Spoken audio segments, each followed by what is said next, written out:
Welcome everyone to the program. This Monday we kick off the political bulletin this hour from the courtroom where the trial of the suspended Chief Justice of Nigeria, Justice Onnoghen, resumed at the Code of Conduct Tribunal, where his legal team and the prosecution counsel are expected to adopt their final addresses on the charges against him.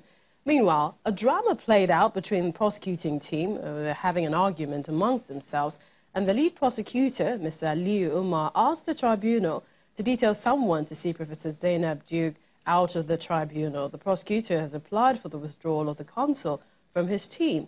We hear that trouble actually started when she tried to address the tribunal with Mr. Umar insisting that she must take permission from him. Following the application of the lead prosecution, that the tribunal struck out the name of Professor Duke as a member of the prosecution team and advised her to either leave if she wants to or go to the back of the court. Now, the federal government had called 3 witnesses to maintain that it has established a prima facie case against Justice Onnoghen to warrant his conviction. Justice Onnoghen, on his part, his case after calling his driver, Lawal Busari, as a witness in the case. We hear that Mr. Busari told the tribunal that his boss had declared his asset. The tribunal is hearing final submissions of the parties in the suit. Justice Onnoghen has denied all the 6 charges brought against him by the Code of Conduct Tribunal. But let's get more on this drama from our correspondent who is covering the proceedings for us there in Abuja, Amaka Okafor. Amaka, what more do we know as of now? All right, they're ready. Thank you. Amaka, go ahead. Hello, Millicent. The tribunal just finished its sitting for the day and has fixed the 18th of April to deliver judgment in the suit in the main. On that same day, the tribunal will also deliver ruling in 2 appeals filed by the embattled CJ, and that is Justice Walter Onnoghen. The first appeal is questioning the jurisdiction of the tribunal to even entertain this case. And then in the second appeal, the CJN asked the chairman of the tribunal to recuse himself on the basis of bias. But let me take you down memory lane as regards this case. The federal government filed the charges against Justice Onnoghen on the 11th of January 2019, a 6-count charge of failure to declare his assets and non-declaration of assets. And on the 14th of January 2019, the trial began proper. But the CJN did not appear at the tribunal until the 15th of February 2019, after the tribunal had issued a bench warrant against him on the 13th of February 2019. Now, the trial commenced with the prosecutor calling 3 of his 6 witnesses, and after calling 3 of them, he decided to close his case. Justice Onnoghen filed a no-case submission, which the tribunal turned down and said he had a case to answer based on his statement to the Code of Conduct Bureau. And so he opened his defense, calling his driver as his first witness. And he also asked the tribunal to subpoena a director with the Code of Conduct Bureau in Benin, one Mrs. Theresa Nwafo, who ended up not coming to the tribunal because on the day she was supposed to appear, the TJN decided to close his case and asked for a date to file his final written address. That date is today, and today in court he told the tribunal that the prosecutor had not proven any case against him. At best, it had taken the tribunal on a wild goose chase. But the prosecutor did not agree with that position, as he maintained that based on the evidences and facts before the tribunal, it has been able to prove its case against Justice Onnoghen, and the fact that he is indeed guilty of the charges preferred against him. After listening to both parties for about 45 minutes, the chairman of the tribunal, Mr. Enladi Umar, fixed Thursday to deliver judgment on the case in the main, and then 2 other rulings touching on the jurisdiction of the tribunal and he himself participating in this trial. Thank you so much, Amaka Okafor, there with the latest of the Code of Conduct Tribunal. And the All Progressives Congress, APC, they're speaking on the politics and leadership matters ahead of the 9th National Assembly. The APC Publicity Secretary, Mr. Lanre Saunilu, was defending the party's nominee for the office of the President of Senate, Senator Ahmed Lawan, over reports that he was meeting and cutting deals with the opposition. Mr. Nilu says that the APC has no objection to such consultations. He adds that it is a normal democratic practice world over to stretch hands across the divides. And contrary to some media reports, the actions of their members do not contradict the party's position. APC has comfortable majority in both chambers, therefore they have the number to produce the leadership. So he continues by saying that the party is not averse to negotiations by Senator Ahmed Lawan and other senators-elect working to fulfill the position taken by the party. The statement went further to say that the party will soon release the zoning arrangements for the principal positions of the incoming 9th National Assembly, and the party will also make its position clear in the coming days on the principal positions in the House of Representatives. Ahead of May 29, 2019 inauguration of President Muhammadu Buhari for a second term in office, well, members of the youth wing of the All Progressives Congress, and they are asking the president to reserve 40% of cabinet positions and appointments for the youth, that is.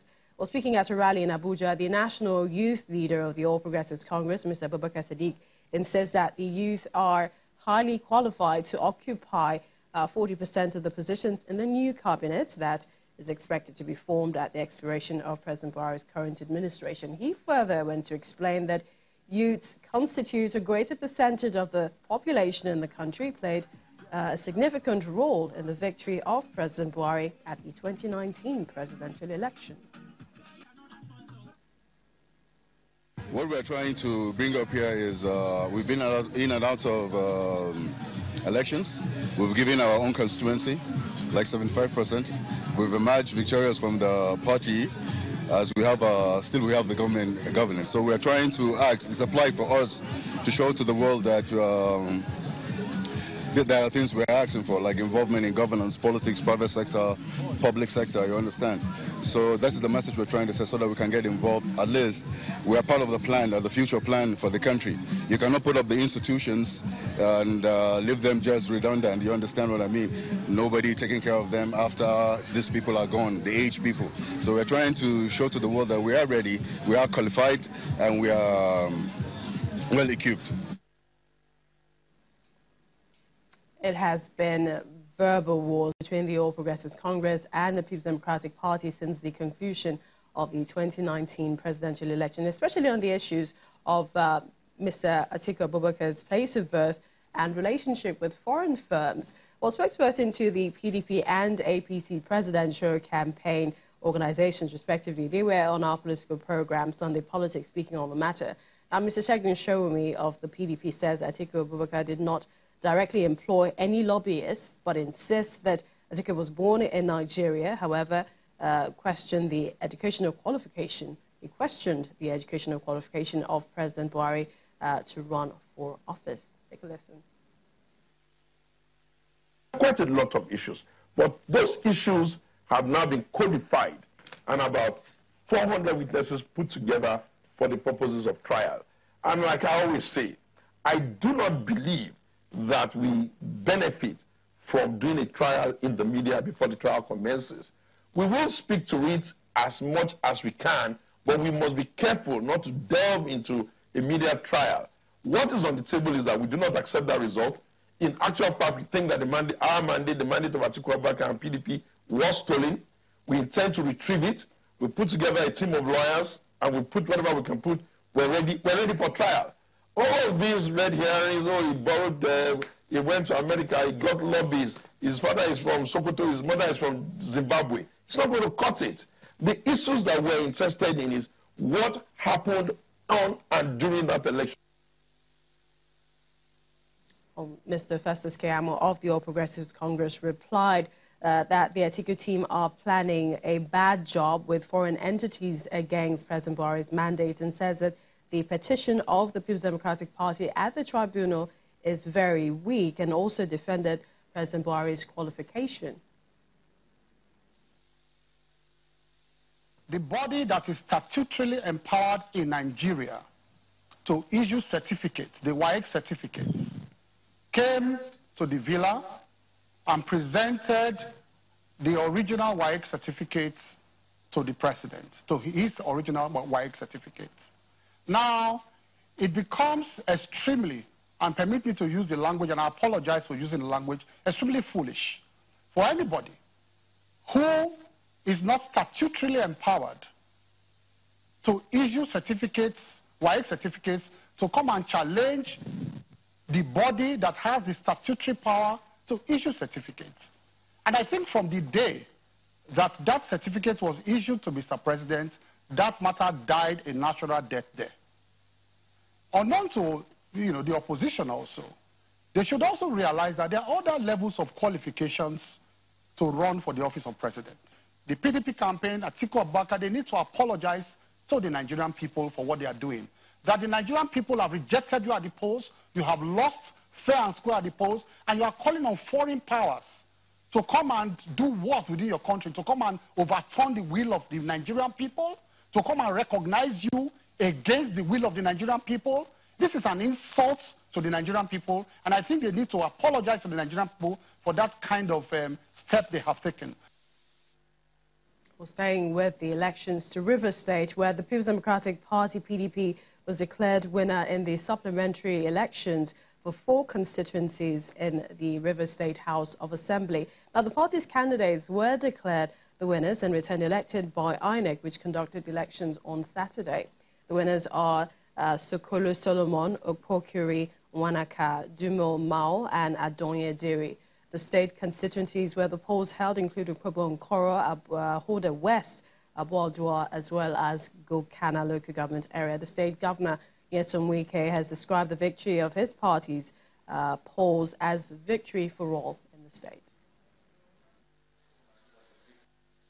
This is God's battle, and indeed God won the battle. So, and I stand there today that nobody has lost, nobody has won. Rivers State has won. And everybody must put hands together for Rivers State to move forward. Nobody will be victimized. I stand on this altar to say that I've forgiven everybody who has done anything. I've forgiven everybody. And I also ask for forgiveness if I stepped on anybody's toes. In the meantime, the All Progressives Congress, the senator representing Rivers Southeast Senatorial District and former factional governorship candidate of the APC, Senator Magnus Abe, has been canvassing the way forward for his party after the APC was left out of the ballot in the governorship election in Rivers. In a meeting with stakeholders from his faction of the party in Port Harcourt, the senator called on the party to learn from its past errors. I feel pained. I feel greatly pained and disappointed over the outcome of what has befallen the All Progressives Congress in this state. But I know that sometimes you fall so you can rise stronger. I know that sometimes you go through some of these things so that you are better prepared for the future. I know that if we learn the lessons that has come through this process, the APC in Rivers State can be better, stronger, and more prepared